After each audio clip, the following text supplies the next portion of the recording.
Jai Mata Di. Today we are going to talk about a poem by Sarojini Naidu that is in the bazaars of Hyderabad.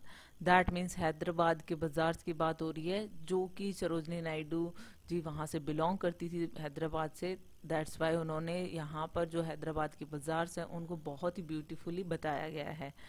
ये जो pome है वो उन्होंने लिखी है. यहाँ पे जो लोग हैं जो मतलब एकदम जो साधारण लोग हैं कॉमन लोग जो हैं उनके बारे में बात भी की है. जो ये वेंडर्स होते हैं, सेलर्स होते हैं, मर्चेंट्स होते हैं, इनकी बात की गई है. सो as we know, she is known as the Nightingale of India, and she was born on 18 in 1879 and died in 1949. और एज वी ऑल नो कि वो इंडियन फ्रीडम मूवमेंट्स में भी पार्टिसिपेट करती हैं और वो इंडियन नेशनल कांग्रेस की प्रेसिडेंट भी रही हैं, फर्स्ट वुमेन गवर्नर भी थी इंडिया की. इन सब मतलब एक वेल नोन पर्सन है एज वी ऑल नो.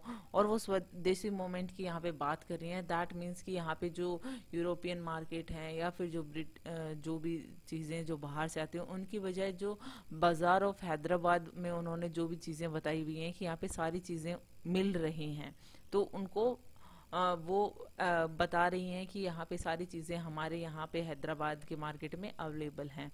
सो यहाँ पे कि इंडिया का जो रिच ट्रेडिशन है उसको भी बता रही हैं.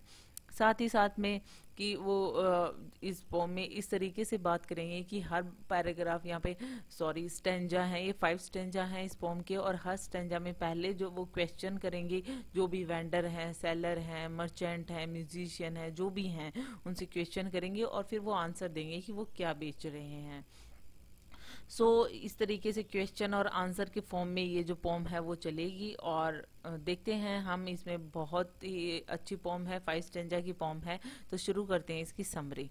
जो फर्स्ट स्टेंजा है उसमें वो क्या कह रही है, what do you sell O ye merchants richly your wares are displayed.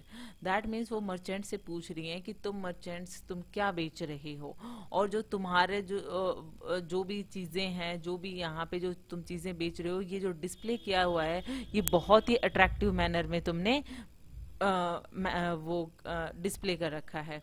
क्योंकि जो भी वो सामान देख रही है जो मर्चेंट्स के पास में है वो बहुत अच्छे से डिस्प्ले कर रखा है. Turbans of crimson and silver, tunics of purple brocade. वो क्या बेच रहे हैं, टर्बन मतलब पगड़ी, crimson and silver that means गहरे लाल रंग की, और सिल्वर रंग की वो टर्बन्स बेच रहे हैं. और ट्यूनिक्स बेच रहे हैं जिन पे पर्पल कलर का ब्रोकेड कढ़ाई का काम हो रखा है. वो जो ट्यूनिक्स बेच रहे हैं दैट मीन्स कुर्ता होता है, या फिर जिसे शुद्ध हिंदी में कहें तो अंग रखा. तो ट्यूनिक्स बेच रहे हैं और जिनके ऊपर पर्पल कलर की ब्रोकेड की हुई है. और mirrors with panels of amber, daggers with handles of Z. यहाँ पे क्या बता रहे हैं कि मिरर्स भी बेच रहे हैं जिनके जो पैनल्स हैं, वो जो चारों तरफ की जो बाउंड्री होती है वो एम्बर की बनी हुई है. तो और एम्बर मतलब स्पेशल टाइप का एक पेड़ होता है, ट्री होता है जिसके ऊपर एम्बर उसके टाइप एक टाइप का उनका जो गोंद होता है, ग्लू सा निकलता है वो एम्बर, और वो उसके पैनल्स बने हुए हैं उस मिरर के. Daggers with handles of Z का मतलब वो डैगर्स भी बना रहे हैं. दैट मीन्स कि वो खंजर बना रहे हैं और उनके हैंडल जो हैं वो जेड के बने हुए हैं. दैट मीन्स हरे रंग का एक स्टोन होता है, उन खंजरों का जो हैंडल है वो उस हरे रंग के स्टोन का बना हुआ है. तो ये सारी चीजें वो बना रहे हैं वो मर्चेंट्स. सेकेंड स्टेंजा में वो किनसे पूछ रही हैं, व्हाट डू यू वे ओ ये वेंडर्स. अब वो वेंडर्स से पूछ रही हैं जो वहां पे हैं, उनसे पूछ रही हैं कि तुम क्या तोल रहे हो, क्या वेट कर रहे हो, किस चीज का वेट कर रहे हो. तो वो क्या तोल रहे हैं, saffron and lentils and rice. That mean saffron केसर, लेंटिन्स मतलब दाल, एंड राइस मतलब चावल. तो मतलब ये सारी चीजें वो बेच रहे हैं, तो वो सारी चीजें वो तोल रहे हैं. व्हाट डू यू ग्राइंड ओ ये मेडन्स. मतलब अब वो मेडन्स जो कंवारी नए हैं या फिर आप ये कह सकते हो युवतियां हैं, उनसे पूछ रहे हैं कि तुम क्या ग्राइंड कर रही हो, तुम क्या पीस रही हो. तो वो उनका आंसर देती हैं, sandalwood henna and spice. That means वो सैंडलवुड मतलब ये जो होता है हमारी सैंडलवुड, आपने सुना होगा सैंडलवुड की ये जो स्टिक्स भी आती हैं, चंदन जिसको कहते हैं, तो चंदन है, मेहंदी है, मसाले हैं, उनको पीस रही हैं वो. What do you call O pedlars, jasmine and iodise. तो व्हाट डू यू कॉल मतलब क्या चिल्ला के या फिर बोल के तुम क्या पेडलर्स, तुम क्या बेच रहे हो, पेडलर्स मतलब फेरी वाले। तो वो अब पेडलर्स से पूछ रही है कि तुम क्या बेच रहे हो। तो पेडलर्स क्या आंसर दे रहे हैं, chessmen and ivory dice, that means chessman, that means chess जिससे खेलते हैं ना, वो जो गोटियां होती हैं, या फिर आप ये कह सकते हो कि जो मोहरे होती हैं, दैट मीन्स जिनसे चेस खेला जाता है, वो और हाथी दांत के डाइज, वो सब कुछ बेच रहे हैं। वो बेचने के लिए कॉल कर रहे हैं सबको। होप आपको ये दो पसंद आए होंगे स्टेंजा। नेक्स्ट समझ में आ गए होंगे।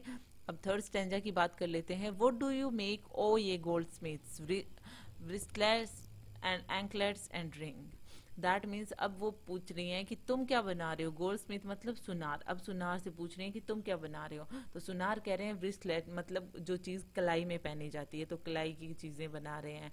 एंकलेट्स मतलब पायल, और रिंग मतलब अंगूठियां, तो यही सब बनाते हैं। तो कलाई की चीजें, जो कंगन मान लो या ब्रेसलेट्स मान लो, और पायल हैं और रिंग है, वो बना रहे हैं। Bells for the feet of blue pigeons frail as a dragonfly's wing, that means, और वो ब्लू पिजन्स मतलब जो ब्लू कलर के जो कबूतर हैं, उनके लिए, उनको सजाने के लिए, उनके पैरों में बांधने के लिए वो छोटी छोटी बेल्स भी बना रहे हैं। और वो बेल्स जो है वो इतनी फ्रेल हैं, इतनी नाजुक और हल्की हैं कि वो ड्रैगन फ्लाई की विंग जो होती हैं उनके जैसे। ड्रैगन फ्लाई आपने देखा होगा बारिश के मौसम में एक लंबा सा उड़ता रहता है एक ड्रैगन फ्लाई, और उसकी जो विंग्स होती है वो बिल्कुल वाइट होती है, मतलब दिखेंगे भी नहीं आपको दूर से, इतनी फ्रेल होती हैं, इतनी हल्की होती हैं। तो वाइट कलर की एकदम ट्रांसपेरेंसी, बिल्कुल लाइट सी होती हैं उनकी जो विंग्स होती हैं। उन विंग्स से कंपेयर किया है इन बेल्स को, कि वो जो बेल्स जो ब्लू पिजन्स के फीट के लिए बनाई जा रही हैं वो इतनी हल्की हैं जैसे कि ड्रैगन फ्लाई के wing. Girdles of gold for dancers, scabbards of gold for the king. Girdles of gold for dancer, girdles होती है कमरबंद जिसको बोलते हैं, जो कमर पे पहनने की होती हैं। तो डांसर्स के लिए गोल्ड कलर की जो कमरबंद है, कनकती बोलते हैं उसको, वो बनाई जा रही है। Scabbard of gold for the king, that means scabbard क्या होता है कि मयान, जो जिसमें तलवार रखी जाती है, तो मयान जो है वो भी बनाई जा रही है गोल्ड की, वो किंग्स के लिए बनाई जा रही है। सो होप आपको थर्ड स्टेंजा भी समझ आ गया होगा। फोर्थ स्टेंजा की तरफ मूव ऑन करते हैं। व्हाट डू यू क्राई ओ ये फ्रूट मैन। अब वो फ्रूट मैन से पूछ रही हैं कि तुम फ्रूट मैन, तुम किस लिए चिल्ला रहे हो, मतलब तुम क्या बेच रहे हो। सिट्रन, पोमग्रेनेट एंड प्लम, वो क्या बेच रहे हैं। सिट्रन जो नींबू जैसा जो एक फ्रूट होता है खट्टा, पोमग्रेनेट मतलब अनार, एंड प्लम मतलब आप आलू बुखारा या बेर कह सकते हो। तो ये जो है, ये सारे जो फ्रूट हैं, ये वो फ्रूट मैन बेच रहे हैं। तो उसके लिए वो सबको कॉल कर रहे हैं, कॉल करने के लिए वो चिल्ला रहे हैं। What do you play O musician, और म्यूजिशियन से पूछ रहे हैं तुम क्या प्ले कर रहे हो। तो म्यूजिशियन क्या कह रहे हैं कि वो सितार, सारंगी एंड ड्रम, ये तीनों ही म्यूजिकल इंस्ट्रूमेंट्स हैं। सितार, सारंगी और ड्रम का नाम आपने सुना होगा, तो वो बजा रहे हैं। What do you chant O magician, और मैजिशियन मतलब जादूगर, वो क्या जाप कर रहे हैं, वो क्या अलाप रहे हैं, वो उनसे पूछ रहे हैं। सो स्पेल फॉर एयंस टू कम, और वो कह रहे हैं कि मतलब स्पेल मतलब जादू जो है वो सीख रहे हैं, मैजिक ट्रिक्स जो हैं वो सीख रहे हैं, जो युगों युगों तक मतलब आने वाली जनरेशन्स के लिए भी काम आएगी उनके लिए। तो मतलब एक वो पावर लेने की कोशिश कर रहे हैं, कुछ म्यूजिक पावर, कुछ ट्रिक्स वो सीख रहे हैं, मैजिकल ट्रिक्स जो आगे काम आएंगी। नेक्स्ट और लास्ट जो फिफ्थ स्टेंजा है उसकी बात कर लेते हैं। व्हाट डू यू वीव ओ ये flag girls with tassels of Azure and red, वो अब पूछ रही हैं कि तुम क्या बुन रही हो, तुम क्या वीव कर रही हो। अब वो फ्लावर गर्ल्स से पूछ रही हैं जो कि फ्लावर बेच रही हैं। तो वो क्या कह रही हैं, with tassels of azure and red, कि वो जो क्या बना रही हैं, टासल्स बना रही हैं, लटकन बना रही हैं, फूंदे बना रही हैं, जो कि ब्लू और रेड कलर के हैं। तो वो क्या बुन रही हैं, वो टासल्स बना रही हैं of azure and red colour की।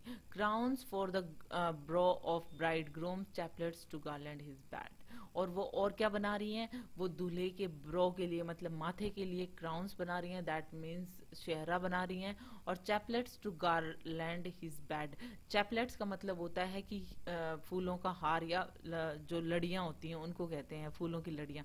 तो बेड को सजाने के लिए उनके लिए जो गारलैंड मालाएं बना रही हैं वो भी दूल्हा दुल्हन के लिए। सो ये जो लास्ट टू लाइन्स हैं, sheets of white blossom new garnered to perfume the sleep of the dead, और लास्ट में वो कहती हैं कि और वो वाइट ब्लूजम न्यू गार्नर्ड, जो कि अभी अभी नए जो फूल लाए गए हैं, ताजा वाइट फ्लावर्स लाए गए हैं, उनकी एक शीट बना रही हैं जो कि डेड मैन की ग्रेव को फ्रेग्रेंट करने के लिए काम आएंगी, उनको परफ्यूम देने के काम आएंगी, दैट मीन्स सुगंधित करने के काम आएंगी। तो वो उनके लिए वो शीट तैयार करी है जो कि वाइट फ्लावर की हैं, और जो वाइट फ्लावर अभी अभी लाए गए हैं, ताजा हैं। So it's all about this poem. Hope you like it. If you like it, please hit the thumbs up button. Please subscribe the channel. Put your views and suggestion in comment section. So thank you.